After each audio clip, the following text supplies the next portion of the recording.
In an ever-evolving digital landscape, for your business to thrive, you must adapt or die.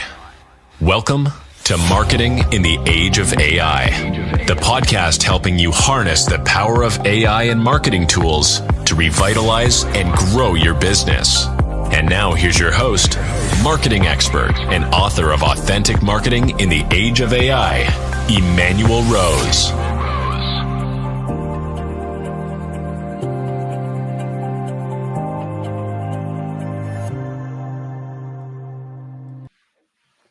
Welcome to this episode of Marketing in the Age of AI.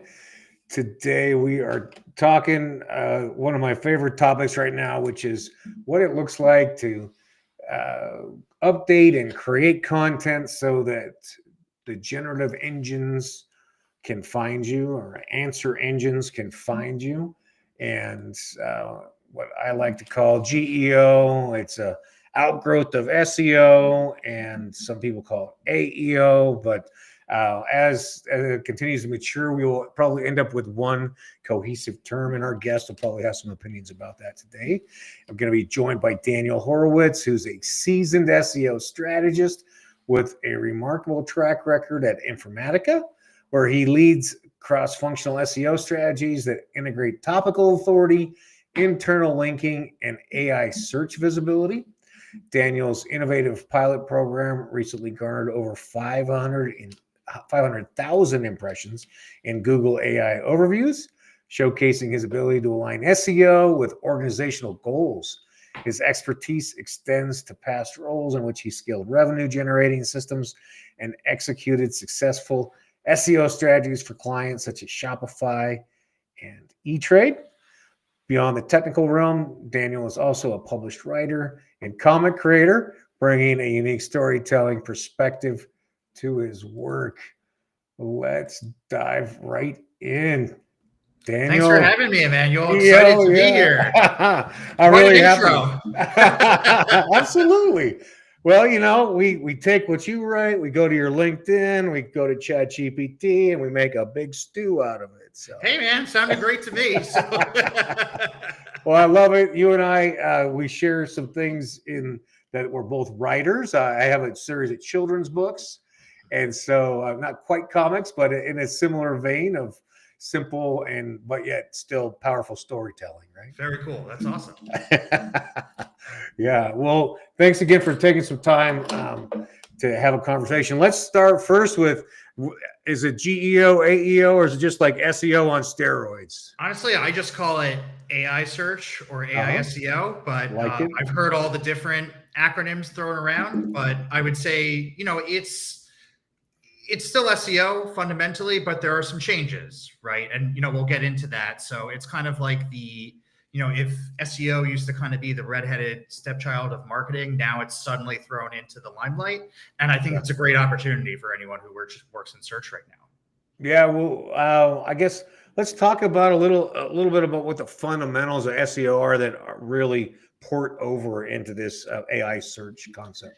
Absolutely. So the biggest thing is authority, specifically topical authority, building up your expertise, building trust with your audience, kind of making sure that you have a cohesive narrative message across your website. All these things are really important because the biggest change between, I would say, optimizing for generative search engines like ChatGPT, Google's AI mode, et cetera, versus Google as narrative drivers, right? So it's not just about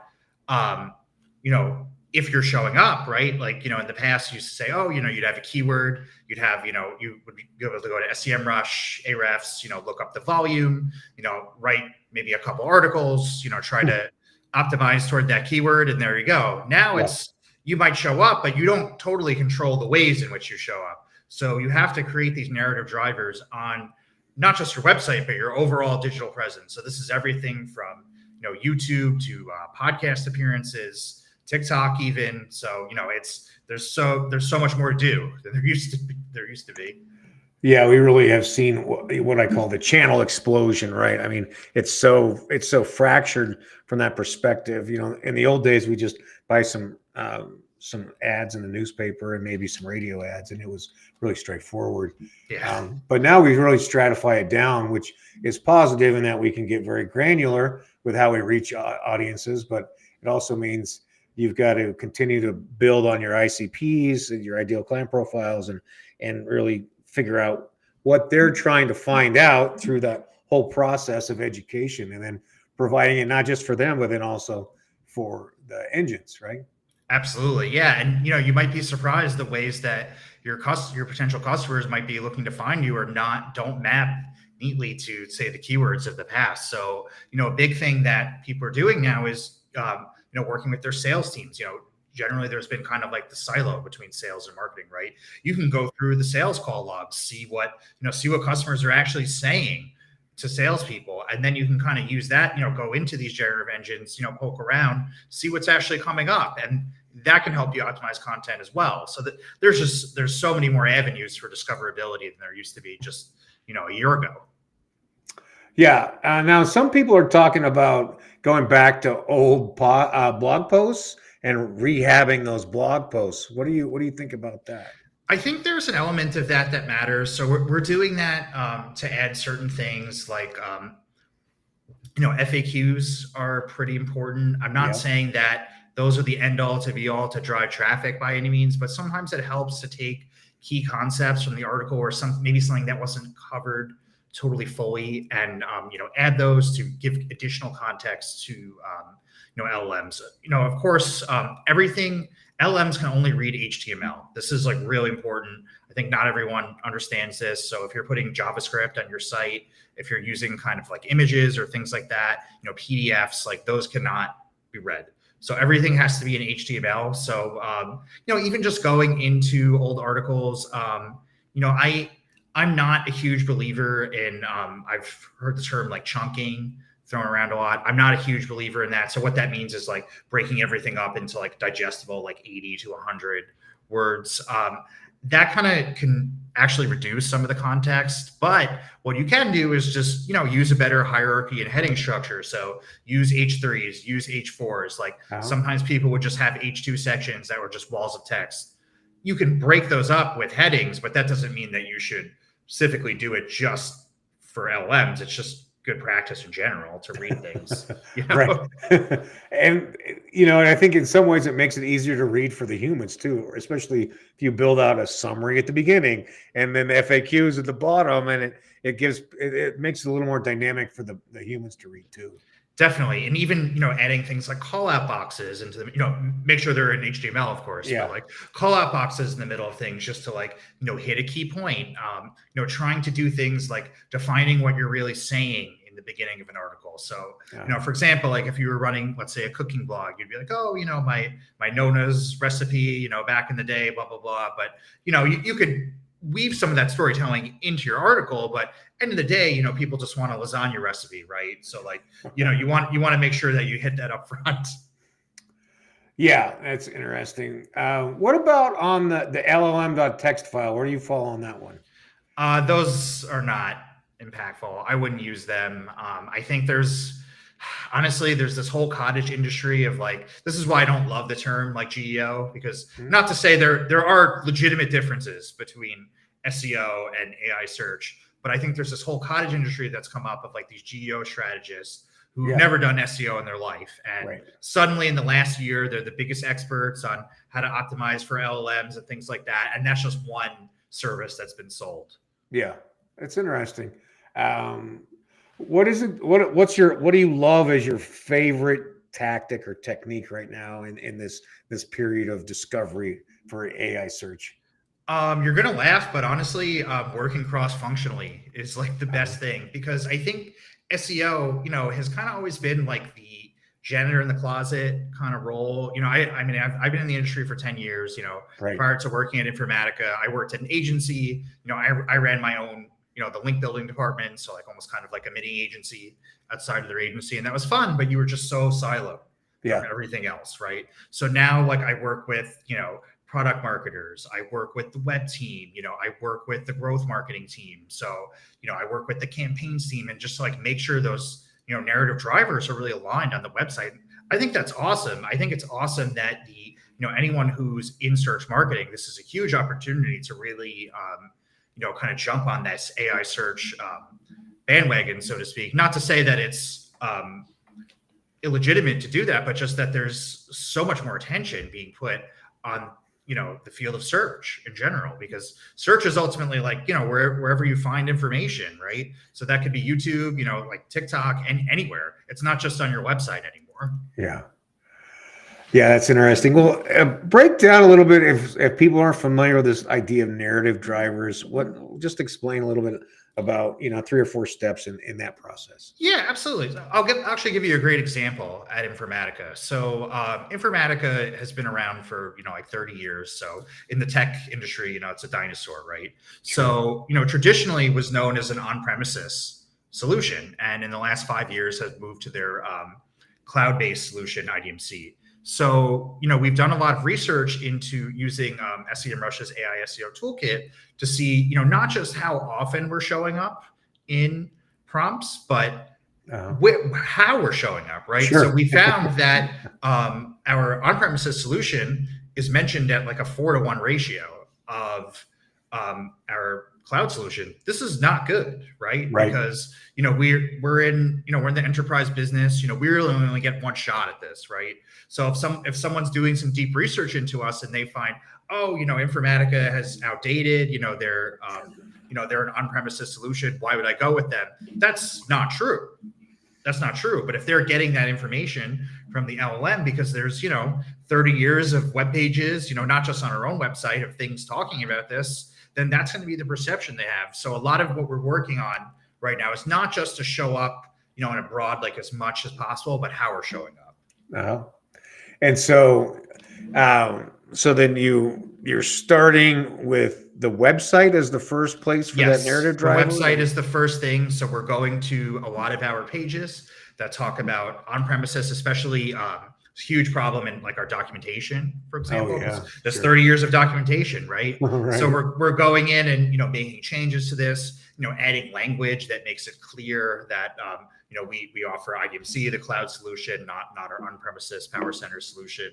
So things like that, and we've already noticed somewhat of a difference. I mean, it's early days, but this is huge, and this is not something that in an Google SEO only world would have really come up, right? Because people would have to type in our on-premises Power Center solution to find it. Whereas, if they just went to our website, well, we're going to talk about IDMC, but it's not just about what's on the website. That's the start, but it's about everything that's out there. You would have never touched documentation pages like that in the past.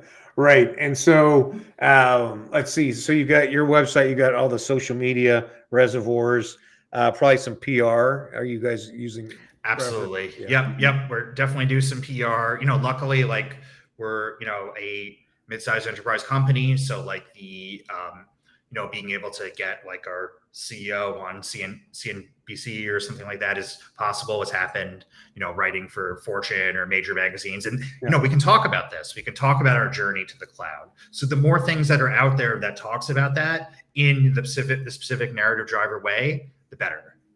Yeah. And you're leveraging those high domain authority sites that are going to be more likely to get crawled.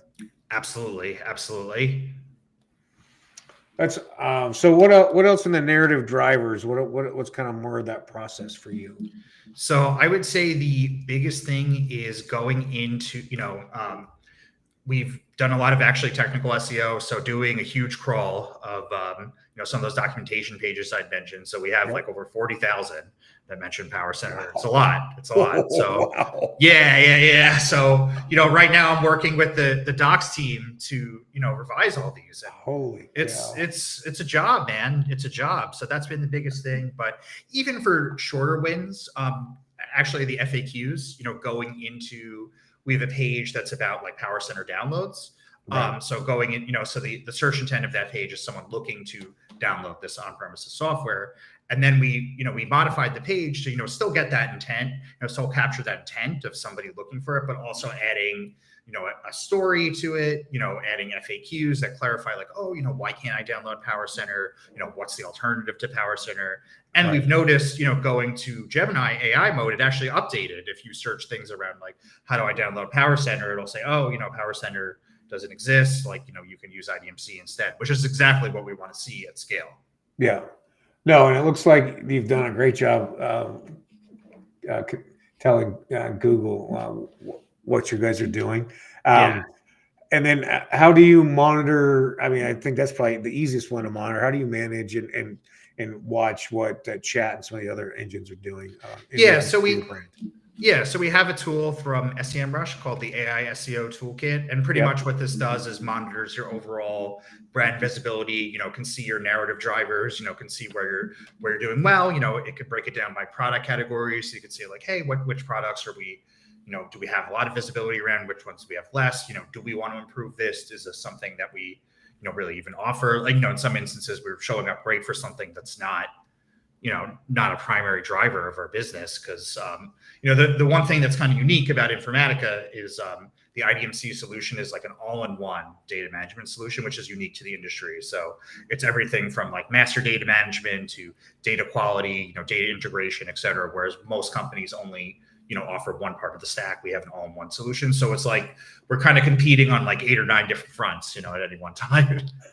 You are like a road maintenance crew. Exactly. By the time you finish one project, the first project will be ready to get started. Yep. So I went from janitor to monitoring the highways. So.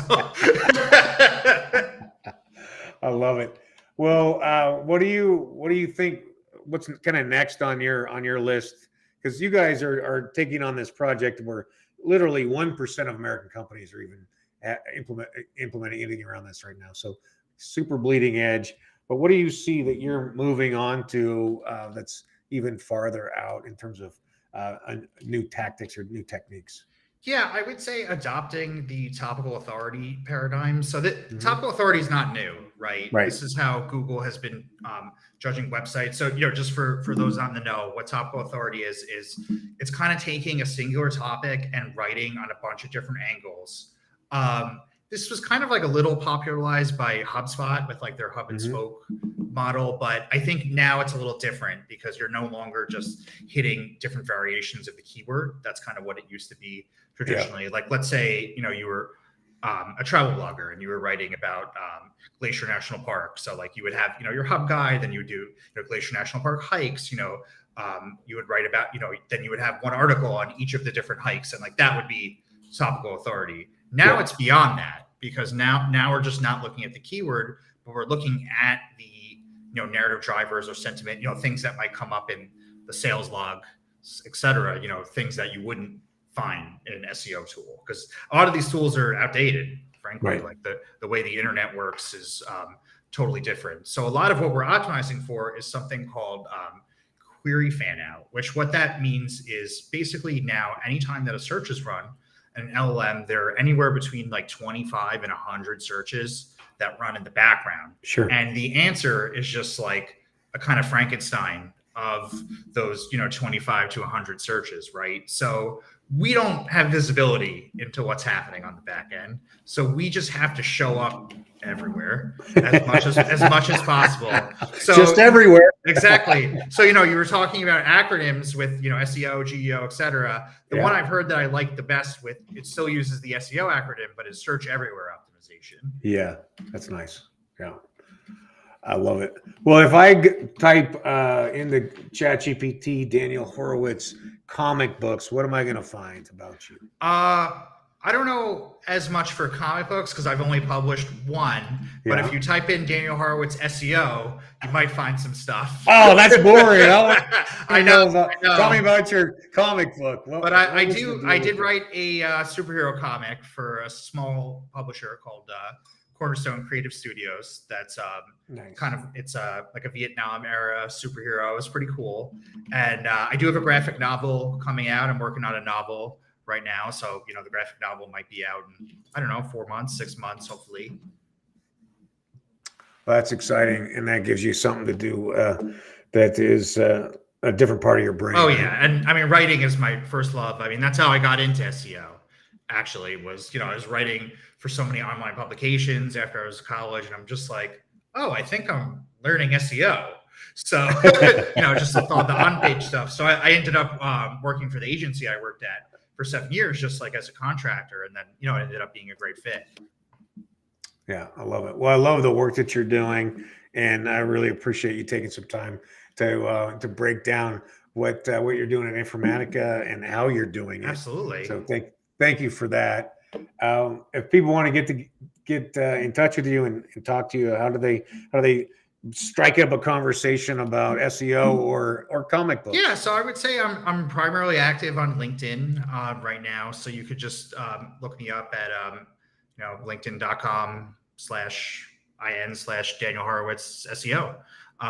Very active on there. I post daily. I think of something almost like 13,000 followers now. So and every day I kind of posting some sort of insight about what's happening in search. So, would love to connect with you there. I love it. We really appreciate it. And I'd love to have you back on the show in a few months and see what's changed for all the AI stuff. Oh, a lot will change. So